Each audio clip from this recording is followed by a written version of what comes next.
Ja, hallo, mein Name ist Sarah Obino und ich arbeite am Strafrechtsinstitut bei der Frau Professor Ingeborg Zerbes. Und ich bin da jetzt recht frisch als Prädoc mit im Team dabei und mache neben Korrekturarbeiten und Übungsvorbereitung und später auch Haltung auch vor allem den Podcast AT Reloaded.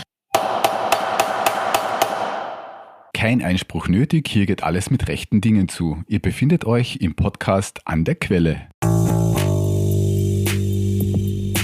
Ein wenig später in dieser Folge bekommt Sarah noch Gelegenheit, über AT Reloaded zu sprechen, wo es um die verschiedensten Aspekte des Strafrechts geht. Ach, was ich Sie noch fragen wollte, Sir. Inspektor Columbo hat ja immer viele Fragen, aber ich auch. Was würde zum Beispiel passieren, wenn der Staat auf schwere Verbrechen nicht reagiert? Und wenn die Gesellschaft kein Vertrauen mehr in die Justiz hätte? Und welche Alternativen gibt es zum Gefängnis? Um Fragen wie diese zu klären, war ich bei Ingeborg Zerbes zu Besuch, Professorin für Strafrecht an der Uni Wien und ebenfalls Podcasterin bei AT Reloaded. Strafrecht ist ein Notfallprogramm. Um Prävention, also Menschen von strafbaren Handlungen abzuhalten, das ist letzten Endes eine Sozialstruktur. Wir werden unsere Gesellschaft durch Verschärfen von Strafrecht typischerweise nicht sicherer machen. In ihrem Büro am Institut für Strafrecht und Kriminologie im 1. Bezirk hat sie mir erklärt, warum härtere Strafen nicht mit mehr Sicherheit gleichzusetzen sind und wie Österreich mit Haftalternativen wie der Diversion internationale Maßstäbe setzt. Von Sexualstrafrechtsreformen über Cybercrime bis zur Frage, wie wir Terrorismus bekämpfen, ohne Grundrechte zu opfern. Es geht um Gerechtigkeit, Gesellschaft und die Grenzen des Rechts. Mein Name ist Mario Wasserfaller und ich heiße euch herzlich willkommen bei einer neuen Folge von An der Quelle.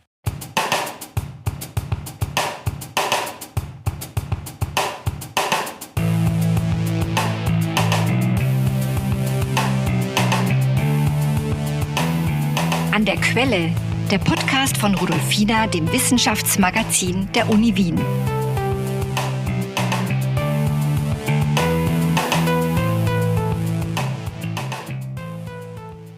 Bevor es mit dem Interview losgeht, eine Anmerkung. Thematisch wird es in dieser Folge unter anderem auch um das Sexualstrafrecht gehen. Teilweise werden Fälle sexualisierter Gewalt angesprochen. Wenn du merkst, das tut dir nicht gut, dann schalte bitte jederzeit die Folge aus oder weiter. Solltest du Unterstützung benötigen oder Redebedarf haben, wende dich an eine Beratungseinrichtung, wie zum Beispiel die Frauenhelpline unter 0800 222 555 oder den Männernotruf unter 0800 246 247. Also, liebe Ingeborg, vielen Dank, dass du uns heute hier empfangen hast im Institut für Strafrecht. Bin sehr gespannt, das ist für mich eine komplett neue Materie. Wozu braucht es denn eigentlich Strafrecht in einem Staat? Und was ist auch der Unterschied zu anderen Rechtsformen im Rechtsgebäude der Republik? Ja, auch von meiner Seite vielen Dank für das Gespräch. Ich freue mich sehr drauf. Strafrecht ist eigentlich, man möchte es nicht glauben, wenn man eine Zeitung aufschlägt, die zu 90% strafrechtliche Berichte enthält. Strafrecht ist in Wahrheit ein winziger Teil unserer Rechtsordnung. In einer glücklichen, freiheitlichen Gesellschaft ist unser ganzes Leben natürlich gut, stabil reguliert durch Zivilrecht. Also wenn Sie eine Zeitung kaufen, wenn man einen Kaffee kauft, wenn man ein Haus kauft, wenn man eine Wohnung vermietet, etc. Das alles ist durchreguliert, sauber mit dem Zivilrecht. Straßenverkehrsordnung durch das Verwaltungsrecht, Baurecht, Denkmalschutzrecht. Also wir haben ganz viele Regelungsgebiete, die unsere Gesellschaft stabil halten. Und bei einem Verstoß gegen eine Rechtsnorm greift noch lange nicht Strafrecht. Also Sie zahlen Ihre Miete nicht. Das ist natürlich kein strafrechtliches Thema. Sie parken falsch, Sie fahren zu schnell mit dem Auto. Oder du, ich sage jetzt immer Sie, weil ich die Öffentlichkeit anspreche. Ja, das passt schon. Ja, das passt ja. Sicher. Gut. Auch das ist ein Thema fürs Verwaltungsrecht. Sie kommen da nicht vor den Richter. Aber ganz schwere Verstöße, wenn wirklich was schief geht, ganz schwere Verstöße gegen hochwertige rechtliche Interesse auf besonders verwerfliche Weise, an die knüpfen wir in unserer Rechtsordnung eben auch noch das Strafrecht. Und das bedeutet, ein Unwerturteil letzten Endes droht über Tat und Tatverhalten. Ja? Das ist eigentlich wirklich nur am Rande, also bei einer freiheitlichen Gesellschaft, in der wir uns befinden, ist Strafrecht am Rande etwas, das schwerstes Fehlverhalten nicht mehr korrigiert, sondern aufarbeitet und letzten Endes stigmatisiert.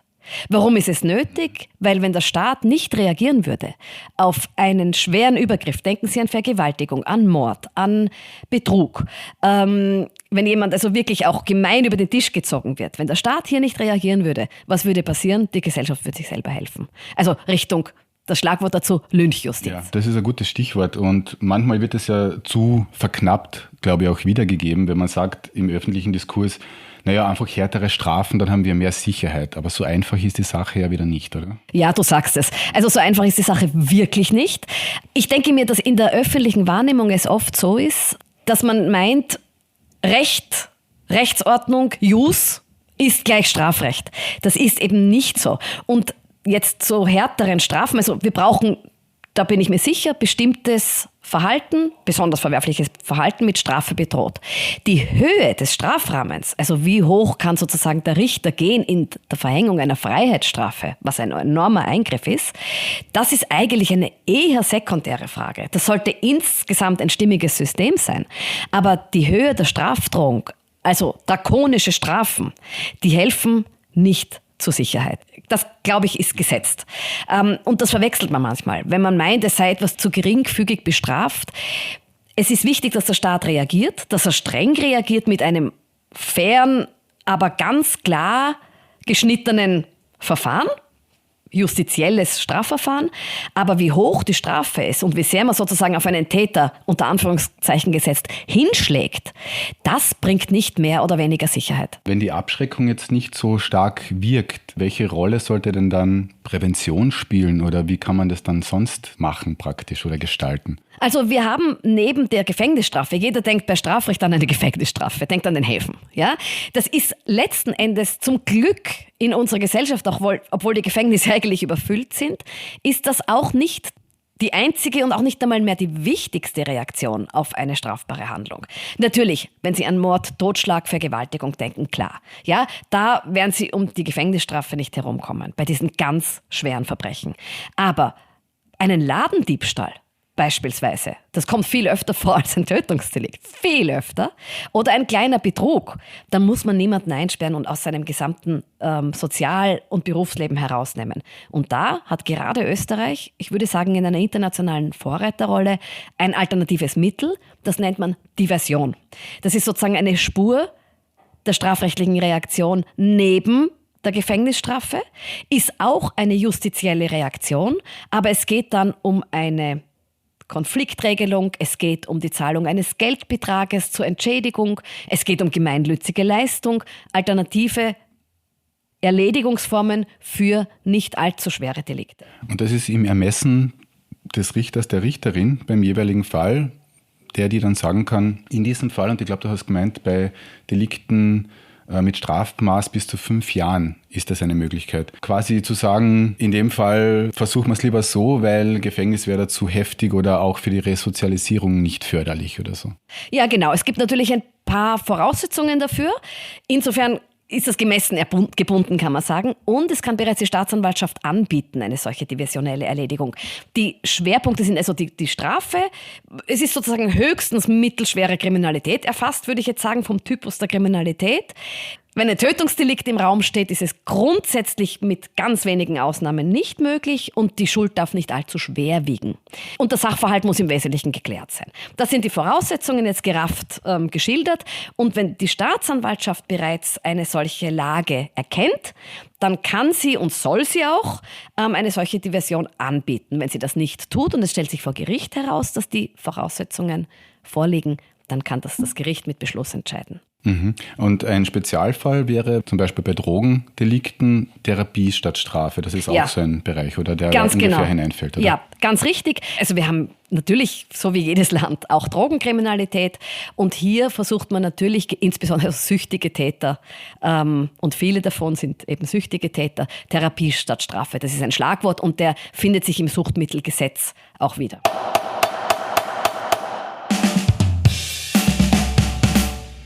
Ich habe gefunden auf der Webseite vom Verein Neustart, der sich eben um die Resozialisierung auch kümmert, mit dem Ziel, Menschen in die Gesellschaft wieder zu integrieren, eine These des Strafrechtsreformers Franz von Liszt aus dem 19. Jahrhundert: Sozialpolitik ist die beste Kriminalpolitik. Was hältst denn du von dem Spruch? Also der hat sich gehalten, würde ich sagen. Also da sieht man die Öffnung der Gesellschaft im 19. Jahrhundert, so schwierig und ambivalent das alles war, gerade im 19. Jahrhundert, und alles andere als eine milde Strafrechtsordnung, muss ich auch dazu sagen, und auch Franz von Liszt.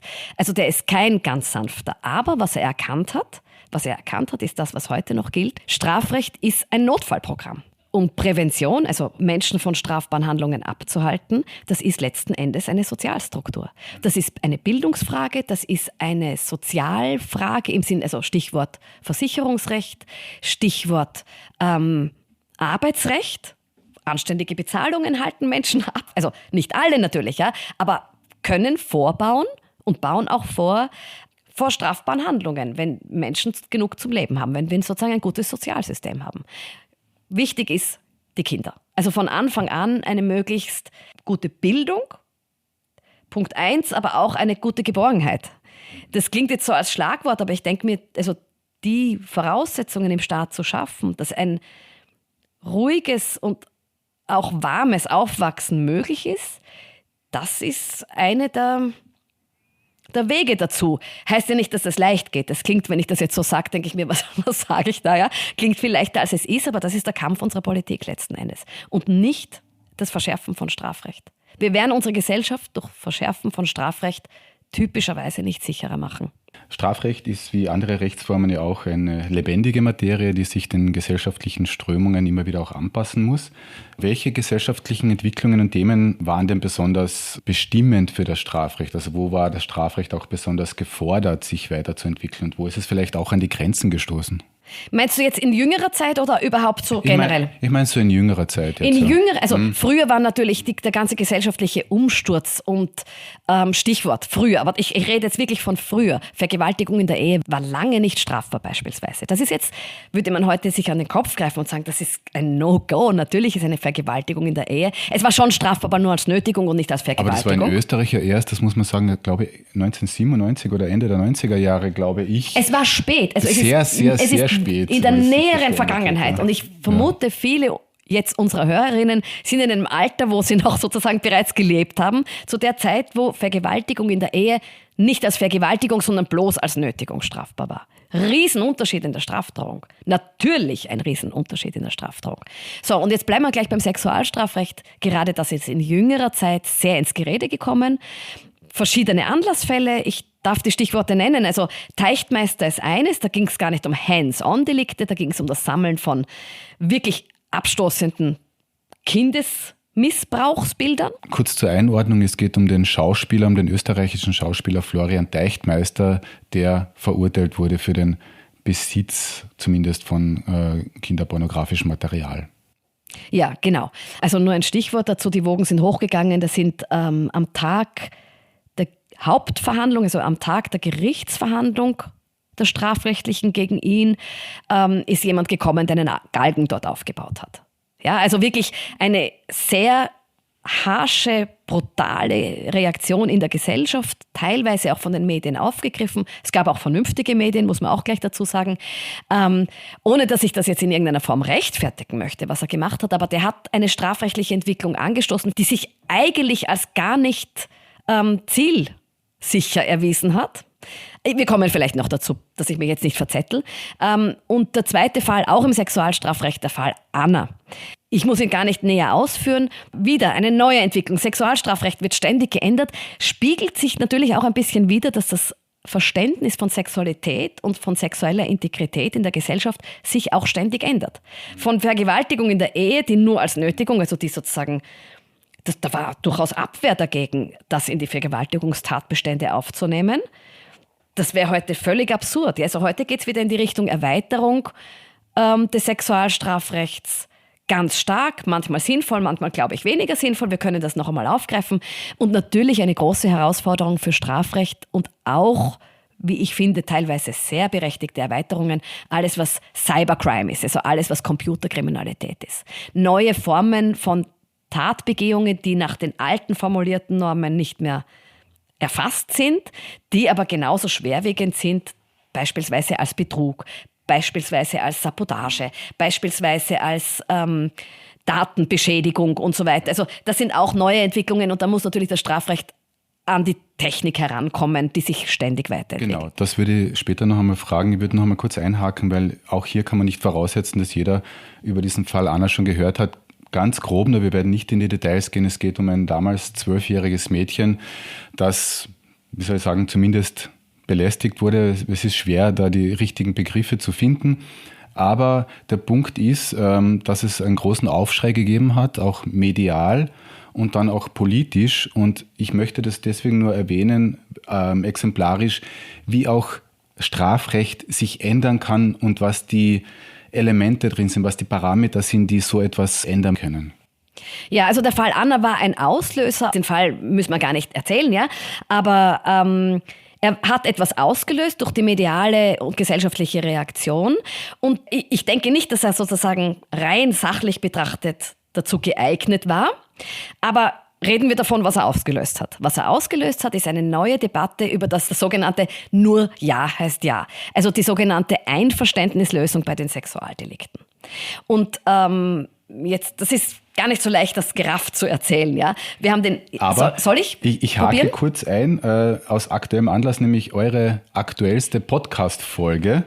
Genau. Geht sowieso um das Thema. Das heißt, wer sich da vertiefen möchte in diesem Bereich, wir werden das auch verlinken in den Shownotes, kann sich dann noch einmal ganz gezielt hineinhören. Das heißt, du musst nur einmal ganz grob erklären, worum es da ungefähr geht. Zuvor wird uns Ingeborgs Mitarbeiterin Sarah Obino aber noch kurz alles Wissenswerte zum Podcast AT Reloaded erklären. Den Podcast AT Reloaded, den es jetzt doch schon etwas länger gibt, den schneide ich oder jemand im Team überlegt sich ein Konzept, eine Idee für die nächste Folge. Und wie kommt ihr auf die Themen? Wie sucht ihr die aus? Es ist ganz unterschiedlich. Es gibt oft einen aktuellen Fall, der sich ereignet. Also Stichwort Fall Anna ist natürlich etwas, was nicht nur in der Wissenschaft, sondern auch politisch und medial einfach sehr groß geworden ist. Und daher wollten wir das auch in einer Podcast-Folge aufgreifen. Da haben wir die Folge Nur Ja heißt Ja dazu gemacht.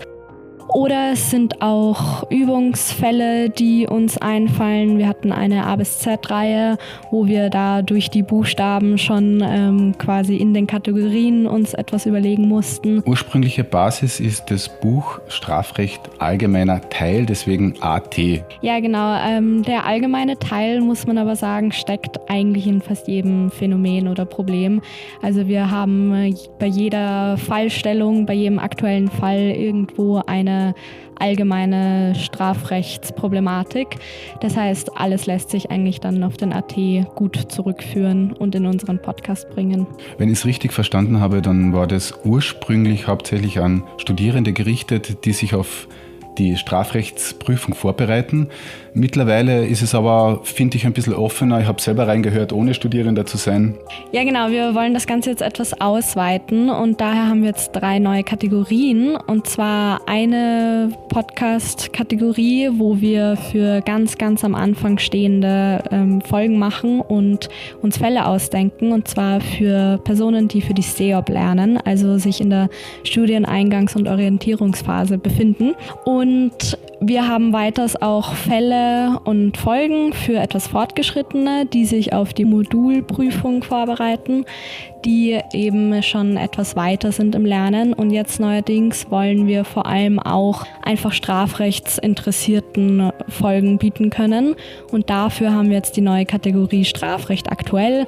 Und wie der Name es auch sagt, werden darin eben ganz aktuelle große Thematiken, die teils auch medial aufgegriffen werden, in diesen Folgen geteilt. Okay, super. Ja, alles Gute weiterhin. Danke, danke. Genau, bei der Podcast-Folge, da diskutieren wir im Team um diese Frage und erklären noch einmal ganz genau, aber nicht anhand des Fall Anna, sondern erklären noch einmal ganz genau, was eigentlich gemeint ist. Ganz kurz jetzt dazu, es gibt bei uns die Vergewaltigung, das ist rohe Gewalt.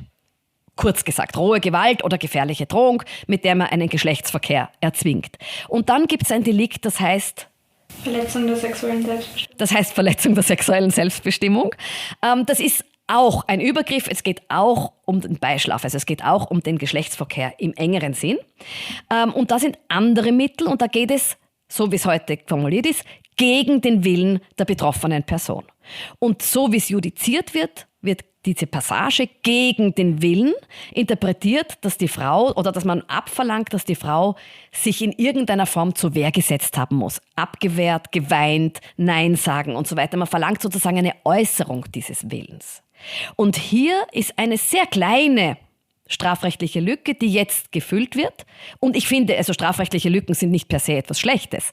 Aber ich finde, zu Recht gefüllt wird, weil jetzt geht es darum, dass man eben einen Geschlechtsverkehr nur unternehmen darf, was eigentlich selbstverständlich ist für jeden normal Denkenden, ja, nur unternehmen darf, wenn das Gegenüber explizit oder auch nonverbal durch die Gesamtsituation ein Einverständnis positiv zum Ausdruck bringt.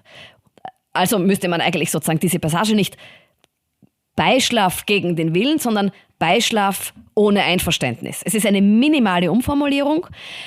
Ich muss allerdings dazu sagen, das Justizministerium hat das bereits vor dem Fall Anna geplant gehabt.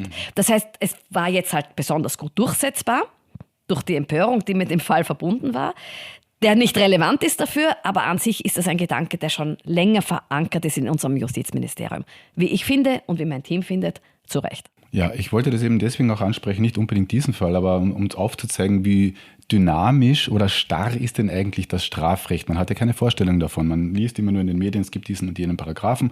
Aber was kann das Ganze auch in Bewegung bringen? Das heißt, gewisse Entwicklungen, wie du schon kurz erwähnt hast, sind ja per se so schnell, dass die Justiz und auch die Gesellschaft vielleicht insgesamt zwangsläufig hinterherhinken muss beim Cybercrime-Thema, bei künstlicher Intelligenz. Wie schnell oder langsam reagiert das Recht? Also das ist sehr unterschiedlich und wenn es einen Anlassfall gibt, dann reagiert es erstaunlich schnell. Jeder erinnert sich 2019 an Ibiza. 2019 ist es herausgekommen, gedreht ist das Ibiza-Video, soweit ich weiß, 2 Jahre früher. Die Person, um die es geht, ein Bewerber um den Posten als, ja, letzten Endes Bundeskanzler oder Vizekanzler, der er dann auch geworden ist. Und hat dort angekündigt, wenn ich das werde, ich verkürze es jetzt bewusst, wenn ich das werde, Bundeskanzler, Vizekanzler, dann werde ich gern bestechbar sein. Ja, ungefähr so könnte man das jetzt runterbrechen. Das ist so der Inhalt hinter seiner Aussage gewesen. Wir haben aber unser Bestechungsstrafrecht nicht an Ankündigungen von Bestechung gebunden, sondern an einer bereits bestehenden Amtsstellung, die er damals noch nicht hatte, jedenfalls nicht die, in der er sich sozusagen dann als in Zukunft bestechbar angekündigt hat. Und relativ bald, nach 2019, ist das Ibiza-Video gekommen und relativ bald danach hatten wir eine neue Norm, ein Korruptionsstrafrechtsänderungsgesetz, in dem die sogenannte Kandidatenbestechung für strafbar erklärt wurde, also die Bestechung oder so eine Vereinbarung, eine Unrechtsvereinbarung mit Personen, die in Erwartung erst einer Amtsträgerstellung sind. Lustigerweise, wenn man diese Norm jetzt anwenden würde, als hätte sie damals schon gegolten, es wäre aus verschiedenen anderen Gründen, die muss ich jetzt nicht ausführen. Es wäre gerade Herr Strache, ich darf ihn ja jetzt einmal da benennen, ist ja auch bekannt, Herr Strache und sein Verhalten von damals wäre gar nicht erfasst nach dieser Norm. Aus verschiedenen Gründen.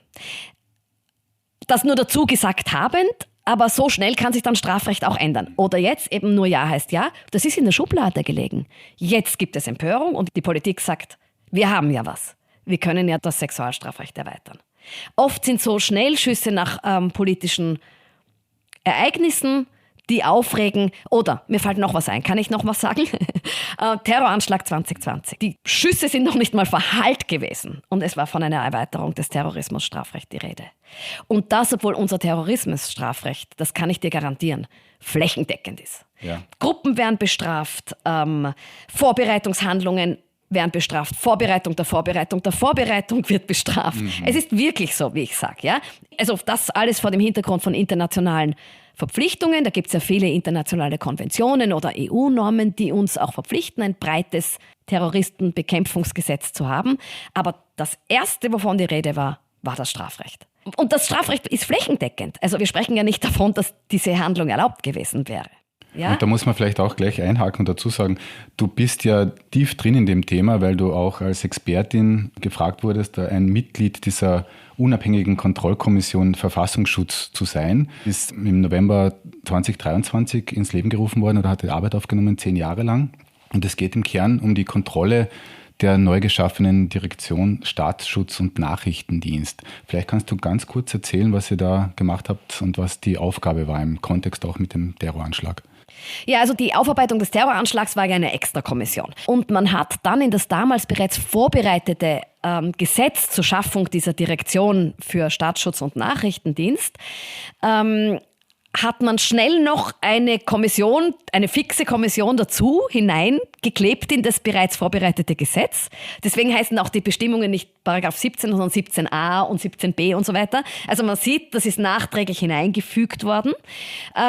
Die, sagen wir so, vor allem auf einer systematischen Ebene, also gar nicht den Blick auf laufende Einzelfälle, sondern in einer systematischen Ebene mitkontrollieren soll, ob im Verfassungsschutz alles rechtmäßig läuft. Was eine sehr schwierige Aufgabe ist, weil der Verfassungsschutz ist seiner Natur nach auf Geheimhaltung angewiesen und jetzt kommt eine Kommission und soll da eigentlich kontrollieren. Ja? Das ist schwierig und das kann auch gar nicht einfach sein und wir gehen nicht jedem Einzelfall nach, wo vielleicht was schiefgegangen ist. Wenn was schiefgegangen ist, vielleicht auch das, aber wir beobachten sozusagen nicht die Ermittlungsmaßnahmen vor Ort und gehen mit irgendwelchen verdeckten Ermittlern mit, sondern wir schauen uns Fälle als Ganzes an, wir schauen uns die Stellenbesetzung an, wir schauen uns die Computerprogramme an und das ist die Idee dahinter, sollen von außen mit kontrollieren, dass solche Defizite halt nicht mehr eintreten, wie sie sich damals herausgestellt haben nach dem Terroranschlag. Ja. Kann man ganz plakativ und kurz sagen, hat sich die Sicherheitslage jetzt irgendwie auch verbessert oder die Strukturen verbessert für solche Szenarien? Ja, hat sie. Also die DSN arbeitet ungleich professioneller als die Vorgängerorganisation BVT. Also es ist wirklich eine professionelle Dienststelle geworden. Dass Fehler passieren, natürlich. Wir können in diesem Bereich nicht ohne Fehler arbeiten. Ja? Und die Gefahrenlage hat sich auch durchaus verschärft. Also sowohl was Rechtsterrorismus betrifft in der Vorbereitung, als auch was Terrorismus betrifft. Linksterrorismus wird immer dazu genannt, aber also aus meiner Sicht ist das weit, weit weg von den Gefährdungsherden, über die wir sprechen. Also terroristische Anschläge von extremistisch-religiöser Seite oder auch, Stichwort bereits vorbereitete Waffensammlungen von Rechtsradikalen. Bei dem Ganzen geht es ja auch in der Bevölkerung darum, Vertrauen in die Justiz zu haben und das ist wichtig für die Demokratie. Kann das Vertrauen auch verloren gehen? Wo ist da die Gefahrenlage packt? Ja, die Gefahrenlage ist tatsächlich stark vorhanden. Jetzt kann ich zurückspringen zum Sexualstrafrecht, da hat man es nämlich stark gemerkt. Der Richter, der dieses Urteil im Fall Anna gefällt hat. Und das hat er nach der Urteilsverkündung in ganz klaren Worten erklärt, warum er zu diesem Freispruch gekommen ist, weil die Beweislage definitiv Länge mal Breite nicht hergegeben hat, eine Strafbarkeit wegen Vergewaltigung, die nicht mal angeklagt war, aber auch nicht für Nötigungsdelikte. Es war völlig klar erklärt von ihm und er bekam Shitstorms, Todesdrohungen. Und also auch über die Presse ausgetragen, eine Ministerin, die gar nichts mit der Justiz zu tun hat, hat sich sofort negativ geäußert, die weder den Fall kennt und schon gar nicht das Urteil. Solche Sachen sind gefährlich und das Vertrauen, ich sage ja nicht, man muss jetzt der Justiz vertrauen, auch wenn sie schlecht arbeitet, nur arbeitet sie nicht schlecht. Ja. Fehler passieren, das war keiner. Und jetzt sozusagen auf Richter loszugehen und sie unter Druck zu setzen, das halte ich für einen ganz groben, schlecht überlegten und auch sehr dummen Übergriff.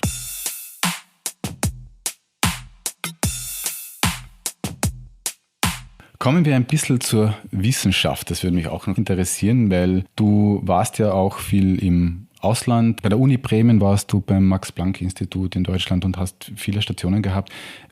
Womit beschäftigt sich jetzt die Kriminologie als Wissenschaft? Wie kann man sich das ungefähr vorstellen? Also ich bin Strafrechtlerin, die Juristin. Kriminologie ist ein empirisches Fach eigentlich, natürlich mit dem normativen Hintergrund. Ich bin Strafrechtlerin. Wir können dann über die Kriminologie auch noch sprechen. Die ist bei uns ja auch im Haus angesiedelt und ich arbeite natürlich auch mit dieser Kriminologie wahnsinnig gern zusammen. Ich selber bin aber keine empirische Wissenschaftlerin. Das heißt, ich kann eine Statistik zwar lesen und bewerten, aber das nur rudimentär und immer mit Rückfrage bei jemandem, der oder die das wirklich gelernt hat. So, Strafrechtswissenschaft. Es ist gar nicht so einfach, überhaupt die Rechtswissenschaft nach außen zu erklären. Es geht letzten Endes um Normen, das ist unser Gegenstand. Um Normen, wie sie sind, um Normen, wie sie sein sollen, um Auslegung von Begriffen. Also jetzt nur ein ganz einfaches Beispiel. Wer einen anderen tötet, ist wegen Mordes strafbar. Hohe Strafdrohung. Ja? Wer einen anderen tötet. Wann ist ein Mensch eigentlich tot? Ja? Wann beginnt ein Mensch zu leben? Wann ist er eigentlich tot? Das ist gar nicht so einfach. Das heißt, sogar der Begriff töten hat einen Begriffskern. Wir wissen es manchmal, das ist jemand, der tot ist. Oder das ist, nein, wir wissen es bei ungeborenem Leben sogar noch viel weniger. Ja? Ab wann beginnt das Leben? Und die strafrechtliche Einigung darüber, was heißt Tod, hat einen Begriffskern, aber hat auch einen Begriffshof. Und diesen Begriffshof, das ist natürlich das, was uns interessiert. Wir erklären gern noch den Begriffskern, aber dann haben wir zu überlegen, was bedeutet das sozusagen in Randbereichen, wie weit geht das? Und jetzt wird es wirklich spannend, in Abgrenzung zu anderen Normen. Wir haben ja einen ganzen Haufen von Normen. Ich lege ja nicht jede Norm für sich einzeln aus. Das wird nicht funktionieren. Und vom Gesamtsystem. Vom Gesamtsystem und auch von der Gesamtwertung. Das heißt, ich beschäftige mich mit Sprache, aber die Sprache ist geerdet in der Norm. So kann ich das sagen? Ja. Versteht man das? Also, und das ist auch das, was mich bei Jus immer interessiert hat. Ich habe Jus studiert, weil mich die Sprache und die Präzision in den Gedanken, dass ein Gedanke immer auf dem Gedanken davor fußt, also den Aufbau einer juristischen Argumentation, das ist das, was mich reizt. Das heißt, Strafrechtswissenschaft und die Rechtswissenschaft überhaupt beschäftigt sich, auch wenn es mal trocken wird, mit Sprache und mit Systemen. Also das ist ja nicht nur eine Norm, ein Begriff, es ist ein gesamtes System. Das lege ich aus und entwickle dann rechtspolitisch, strafrechtspolitisch, kriminalpolitisch auch Ideen, wie sollte etwas geändert werden? Welche Normen passen nicht zusammen, widersprechen sich, sind unklar. Unklar sind ganz viele, gerade neue Normen, ja, gerade das Sexualstrafrecht. Wenn man dieses bildbezogene Sexualverhalten liest, vom Lesen allein versteht das kein Mensch. Wirklich, also kein Mensch. Und eine Juristin, ein Jurist hat eine Übersetzungsarbeit zu leisten. Das ist eine sehr linguistische und semantische Arbeit, die er da auch leistet. Das ist es. Sehr, sehr präzise sein und hat viel auch irgendwie mit Logik zu tun und man muss sehr aufpassen. Es ist also wirklich ein anderes Feld als Germanistik zum Beispiel jetzt, glaube ich. Ja, mein allerbester Freund, Wahlbruder, ist leider schon verstorben, Mathematiker. Er hat immer selber gesagt, das ist so angenehm mit dir über soziale Sachverhalte zu reden, weil das entspricht seinem Hirn. Ja? Seine Mathematik habe ich nur rudimentär verstanden, aber es hat einfach die Denke gut zusammengepasst. Das jetzt zu den logischen Bedingungen und Germanistik hätte ich allerdings gern studiert. Dazu kommen wir gleich noch jetzt. Ich wollte nur noch kurz fragen, die Sprache ist ja sehr wichtig und dann gibt es den Begriff des Gummiparagraphen. Also wie stark man etwas auslegen kann. Gibt es da ein Beispiel für dich, wo du sagst, das ist wirklich so ein dehnbarer Paragraph, den man vielleicht reformieren sollte, rein sprachlich jetzt auch? Also beim Strafrecht sind die Gummiparagraphen eigentlich ungeeignet natürlich, weil wir ein sogenanntes Analogieverbot haben. Das heißt, man darf einen Straftatbestand nicht, weil ein anderer Fall, der dort wörtlich nicht vorkommt, weil ein anderer Fall eigentlich von der Wertung her erfasst wäre. Ja, also das ist ganz wichtig zu sagen, was im Zivilrecht ständig gemacht wird, zu Recht gemacht wird, gleichwertige Fälle, einer ist geregelt, der gleichwertige Fall jedoch nicht, dass man sagt, okay, wir machen eine Analogiebildung. Das geht im Strafrecht nicht zu Lasten. Ja? Sehr interessant, ja. Das ist ganz wichtig, aber natürlich gibt es sehr offene Begriffe. Das ist jetzt ein Begriff, der mir einfällt im Strafprozessrecht, aber Verhältnismäßigkeit beispielsweise. Man kann in jede Richtung argumentieren, warum eine Wertung so oder so. Und der Verhältnismäßigkeit ist ein ganz wichtiger Begriff bei Ermittlungsmaßnahmen beispielsweise. Und das ist jetzt eine Auslegungssache. Das ist natürlich dehnbar wie nur was. Ja? Jetzt aber zurück zu den Tatbeständen. Ich darf keinen Tatbestand erfinden, weil ich finde, der entspricht in der Wertung ja einem anderen. Schauen wir noch ein bisschen in die Zukunft des Strafrechts, soweit das möglich ist. Welche Entwicklungen werden das Strafrecht in den nächsten Jahren, also projiziert jetzt in 15 Jahren, am meisten verändern? Und wo muss man ansetzen, auch vielleicht bei Reformen, um dem gerecht zu werden und mitzukommen? Also sicher Computerstrafrecht. Also alle Begehungsformen, die jetzt nicht mit dem Computer einen Brief schreiben, das ist eine einfache Form, einen Betrug zu begehen beispielsweise oder eine Drohung zu begehen, sondern diese Datenmanipulationen im allerweitesten Sinn. Da werden sich sehr wohl die Ermittlungsmaßnahmen ändern müssen und sind auch schon im Begriff, sich zu ändern, aber auch das materielle Strafrecht, also sozusagen die Sammlung der Normen, die strafrechtlichen Verbote und die Strafbedrohungen. Da wird man noch einiges arbeiten müssen an Begehungsweisen, die sich immer neu entwickeln und nicht unbedingt von den bereits bestehenden Tatbeständen erfasst sind. Natürlich, je technikoffener man einen Straftatbestand formuliert, desto eher erfasst er auch eine neue Entwicklung, ohne dass er gleich reformiert werden muss. Ja, also das ist jetzt offen. Das ist zum Beispiel jetzt eine kriminalpolitische Frage, wo eine Strafrechtlerin, ein Strafrechtler möglicherweise auch Formulierungen vorschlagen könnte. Dass man eben offen ist und nicht immer alles sofort ändern muss, nur weil eine neue Methode geboren ist. Ja? Schließen wir diesen Fall ab und jetzt werden wir ein bisschen schauen, wo du eigentlich herkommst mit deinem Gerechtigkeitssinn und wie du auf diese Gedanken eigentlich gekommen bist, Jus zu studieren. Forschungsrap. Würzige Fragen, köstliche Antworten. Also Ingeborg, wo bist du denn eigentlich aufgewachsen? Wie war deine Schulzeit und hat es da ein Schlüsselerlebnis gegeben, das dich auf die Spur der Gerechtigkeit gebracht hat und in die Rechtswissenschaft letztendlich? Also ich bin aufgewachsen und in die Schule gegangen in Wien, ganz unspektakulär. Ja. Ein Schlüsselerlebnis für Jus gab es eigentlich nicht. Also ich war immer interessiert, auch in der Schulzeit, an Sprache. Das hat mich immer gelockt. Und dann habe ich mir überlegt, Germanistik, aber ich wollte nie Lehrerin werden. So, und bei Germanistik mit 18 hat man keine Ahnung, dass es auf der Uni Berufe gibt, die das auch, und gerade bei Germanistik ist es sogar schwierig. Ich hätte keine Ahnung gehabt und gedacht, wenn ich jetzt Germanistik mache, wäre ich Buchhändlerin, wenn ich dieses Berufsbild überhaupt schon gekannt habe damals, oder Lehrerin. Und das wollte ich sicher nicht. Und dann irgendwie bin ich drüber gestolpert, ich weiß es nicht mehr genau. Und dann hat mich das angemacht, diese Idee von Sprache, Struktur, Argumentieren, weniger Gerechtigkeitssinn. Ich wollte eigentlich wissen, wie funktioniert die Welt. Ja? Was mich interessiert hat und noch immer interessiert, ist, welche gesellschaftlichen Vorstellungen stecken in der Geschichte, also so Gesellschaftsgeschichte eigentlich. Und ich habe das in irgendeiner Form, obwohl es ja kein historisches Fach ist, in Jus abgebildet gesehen, sozusagen so ein allgemeiner Zugang zum Erfassen von Gesellschaft. So, ich kann das eigentlich nicht genauer ausdrücken. Ja. Und dann im Studium habe ich gemerkt, Anwalt, Richter, Staatsanwältin, Unternehmensjuristin, ich habe überhaupt kein Berufsbild vor Augen gehabt. Überhaupt keins. Mir hat jeder gesagt, mit Jus kannst du alles machen. Und dann diese Idee, auf der Uni zu arbeiten, dann habe ich irgendwann einmal mitgekriegt, man kann ja Assistentin werden, wenn man fertig studiert hat.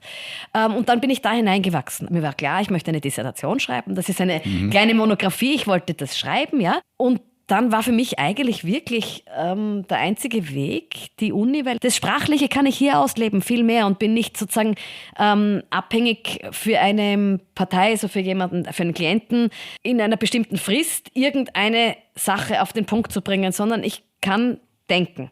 Ja? Viel länger, mit viel mehr Muße und auch viel selbstbestimmter. Das ist es vielleicht auch. Die Uni, die ich sehr liebe, die ermöglicht mir, völlig selbstbestimmt zu arbeiten. Was ist eigentlich im Laufe deines Gerichtsjahres passiert? Du hast mir im Vorgespräch gesagt, ich glaube, ich stirb. Ja, also das Gerichtsjahr habe ich natürlich auch gemacht, jetzt in die Praxis, damit ich sozusagen, also mein Dissertationsbetreuer hat mir damals gesagt, ja, und noch damals per Sie stehen ja mit beiden Beinen fest in den Wolken. Machen Sie doch mal das Gerichtsjahr, ja, so, nach dem Studium. Und dann habe ich das angefangen und von dem ganzen Ablauf einen Akt zu bearbeiten. Ich habe das nie gemocht. Rein ästhetisch, das klingt jetzt so abgehoben, ja, aber die Abläufe bei Gericht, ich habe die Kürzel nicht wirklich verstanden. Es war alles in Kürzeln und nicht sprachlich ausformuliert, und die sprachlichen Ausformulierungen waren so in Schachtelsätzen gebaut, dass sie auch nicht vom Lesen sofort verständlich sind. Also mich hat es ein bisschen abgelöscht. Ich möchte jetzt aber niemanden, der jetzt Jus studiert, sagen, mach das nicht. Es liegt einfach mir nicht. Und ich schäme mich fast ein bisschen, dass ich so einen Zuschnitt habe, als Juristin zu sagen, die Arbeit im Gericht möchte ich nicht machen. Und ich arbeite natürlich ganz viel mit Praktikerinnen und Praktikern zusammen, die großartig sind. Übrigens, die unheimlich viel wissen, wahnsinnig gut argumentieren können, nette Menschen sind, die sich was überlegen, also die sehr, sehr intelligent sind. Sie haben nur eine andere Ausrichtung. Aber es muss einem halt gefallen. Ja. Es muss einem gefallen und ohne die käme ich auch nicht aus, weil ohne die wäre ich wirklich in einem Elfenbeinturm. Das bin ich nämlich nicht. Ich bin dauernd mit Praktikerinnen und Praktikern im Gespräch. Sonst könnte man meine Arbeit ja wegschmeißen. Und natürlich möchte ich letzten Endes eine Form von Zuarbeiten auch an die Praktikerinnen und Praktiker und möchte auch mit ihnen ins Gespräch treten. Sonst hat meine Arbeit keinen wirklichen Sinn. Weil nur Studierende ausbilden, das ist zu wenig. Man muss sozusagen was beitragen zum rechtlichen Alltag und das kann ich nur in Zusammenarbeit. Schauen wir noch kurz zurück auf deine Auslandsstationen. Du bist ja noch gar nicht so lang auf der Uni Wien eigentlich, sondern wie wir schon erwähnt haben, warst du in der Schweiz, in Deutschland. Kannst du ein wenig von dort erzählen, ein, zwei Highlights vielleicht, was dort so passiert ist oder was du von dort mitgenommen hast? Also am Anfang war das Max-Planck-Institut für Strafrecht in Freiburg. Da war ich Österreich-Referentin. Das war ich neben meinem Assistentinnenjob hier. Und da bin ich einfach sehr viel in Kontakt gekommen mit Leuten aus anderen Ländern, aus anderen Rechtsordnungen, weil das war damals jedenfalls ein ganzer Haufen an Dissertantinnen und Dissertanten. Ich war selber erst Dissertantin. Und da habe ich sozusagen so eine Art rechtsvergleichenden Einschlag bekommen. Da hat mich angefangen, das Ausland zu interessieren, auch als Ort juristisch zu arbeiten, was natürlich sprachlich, auch wenn ich andere Sprachen auch spreche, aber wirklich gut spreche ich einfach nur Deutsch, ja, weil die Rechtsordnung ist nun mal auf einen Staat reduziert. Natürlich gibt es internationalen Stoff auch, aber unsere Rechtsordnung regelt unser Zusammenleben hier in Österreich. Es ist einfach so. Das heißt, Ausland im Strafrecht ist eigentlich sowieso nicht das große Bewegungsgebiet. Es gibt aber doch was und ich habe dann immer wieder rechtsvergleichend gearbeitet oder internationale Strafrechtseinflüsse untersucht. Teilweise auch in der Schweiz, da bin ich so ins Wirtschaftsstrafrecht gekommen, weil ich da bei einem Professor gearbeitet habe, der sehr stark im wirtschaftskritischen, Klammer auf, Klammer zu, Strafrecht unterwegs war und ist. Und dann habe ich meine Habilitation geschrieben, hier in Wien. Ich habe in Wien studiert und dann auch in Wien Dissertation gemacht, promoviert und dann die Habilitation gemacht und habe mich dann beworben. Und es sind einfach im Deutschen viel mehr Stellen frei. Und dann habe ich mir gedacht, ich probiere es mal in Bremen. Habe mir nie gedacht, dass das so schnell nach der Habilitation geht. Bei dem deutschen Markt, der ja sehr viele Professorinnen und Professoren anbietet. Und ich habe die Stelle aus einer gewissen Fügung bekommen. Rückblickend war es eine glückliche Fügung, weil nur so konnte ich wieder zurück nach Wien kommen, was ich auch immer wollte. Und dann ist es so geworden und das war wirklich wichtig für mich seit 2019. Ja.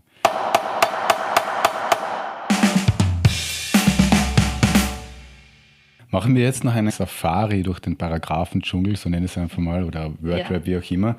Du bist ja fast prädestiniert dafür eigentlich, mit deinem Hintergrund, deinen Interessen, ein Krimi zu schreiben.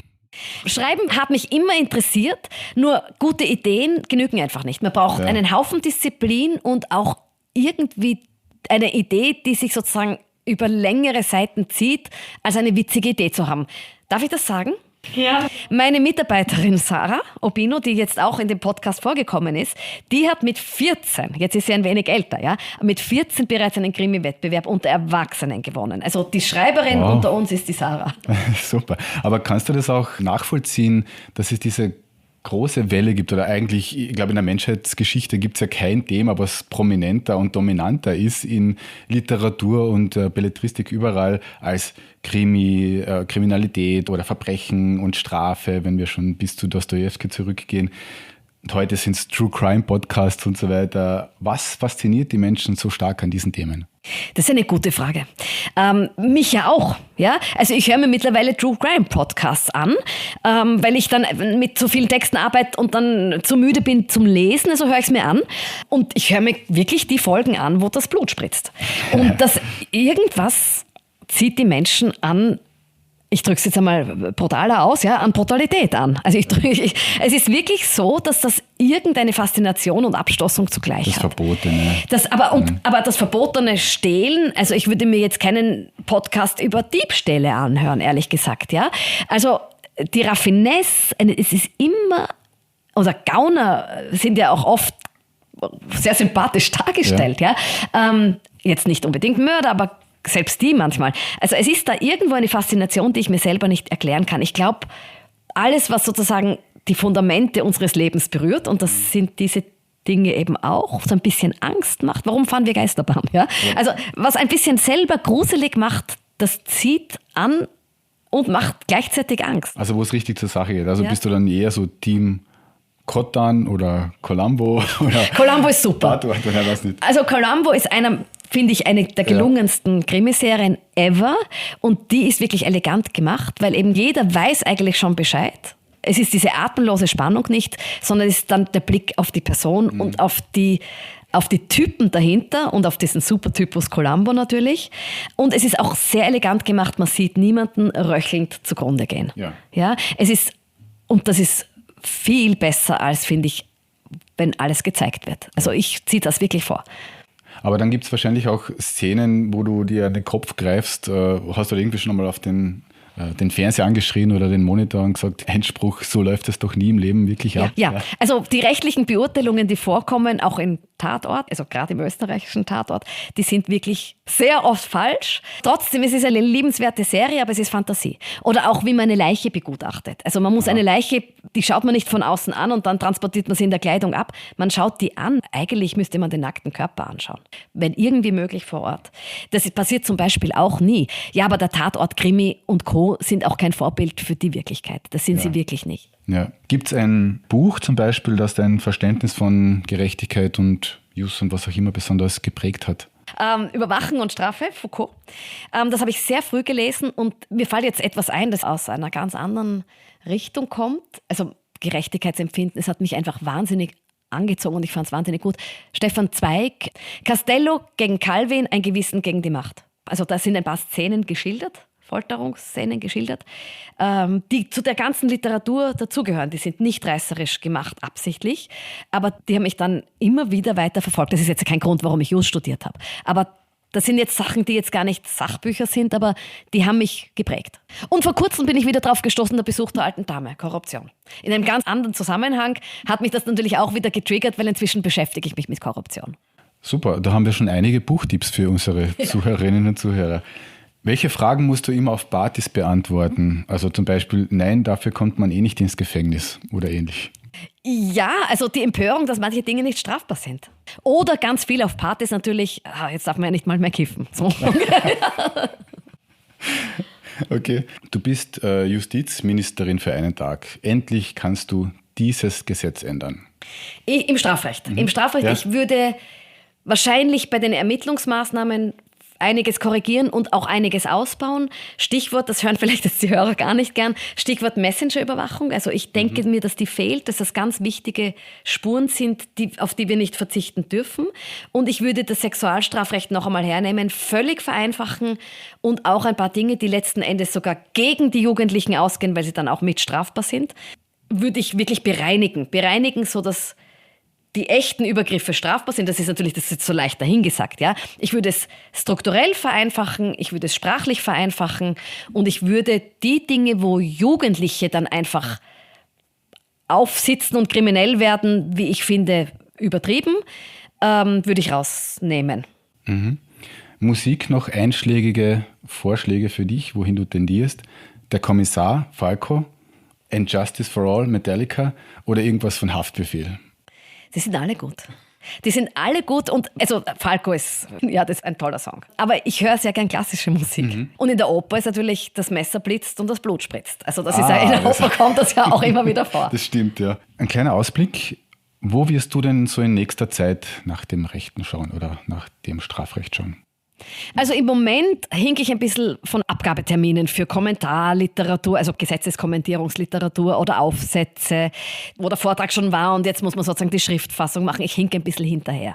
Das heißt so richtig erblühen, jetzt suche ich mir einen neuen Gegenstand, das wird einmal auf längere Zeit nicht sein, denke ich mir. Was ich gerne machen würde, ist alles so Richtung Staatsschutz und Äußerungsstrafrecht, also Verbotsgesetz zum Beispiel, also Medienstrafrecht. Das wäre noch so ein Interesse von mir, da bin ich kaum involviert, das finde ich aber wahnsinnig spannend. Also gar nicht nur Schutz der Medien durch Strafrecht, sondern aber auch Übergriffe in Medien und die Verantwortlichkeit der Medieninhaber. Beides. Ja? Also sozusagen die Rolle der Medien im Strafrecht. Da habe ich mich noch wenig beschäftigt damit und das steht für mich noch ein bisschen an. Also herzlichen Dank für dieses interessante Gespräch. Ich habe auf jeden Fall viel gelernt und mitgenommen. Es ist alles andere als trocken, womit du und ihr euch beschäftigt. Danke. Ja, ich bedanke mich auch. Hat mich Sehr gefreut, mit dir zu reden.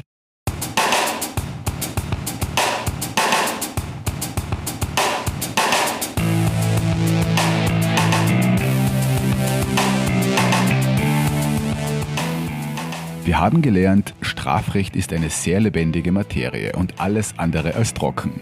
Aktuelle Herausforderungen wie Cyberkriminalität oder Terrorismus verlangen nach ständigen Anpassungen und gesellschaftliche Werte müssen sich im Gesetz widerspiegeln. Denn ein Rechtsstaat lebt davon, dass seine BürgerInnen ihm vertrauen und dass er Gerechtigkeit statt Rache übt. Mehr als gerecht ist es auch, dass alle Interessierten der Podiumsdiskussion zu unserer aktuellen Semesterfrage „Was sollen wir lernen, wenn sich alles ändert?" beiwohnen können. Am 12. Jänner ab 18 Uhr diskutiert der Blogger, Autor und Bildungsinfluencer Bob Blume mit ExpertInnen der Uni Wien über ein Bildungssystem im Umbruch und wie Lernen junge Menschen berührt. Nähere Infos dazu und zur Anmeldung gibt es in den Shownotes. Das Team von Rudolfina, dem Wissenschaftsmagazin der Uni Wien, wünscht frohe Weihnachten und schöne Feiertage. Bis zum nächsten Mal und auf Wiederhören bei An der Quelle.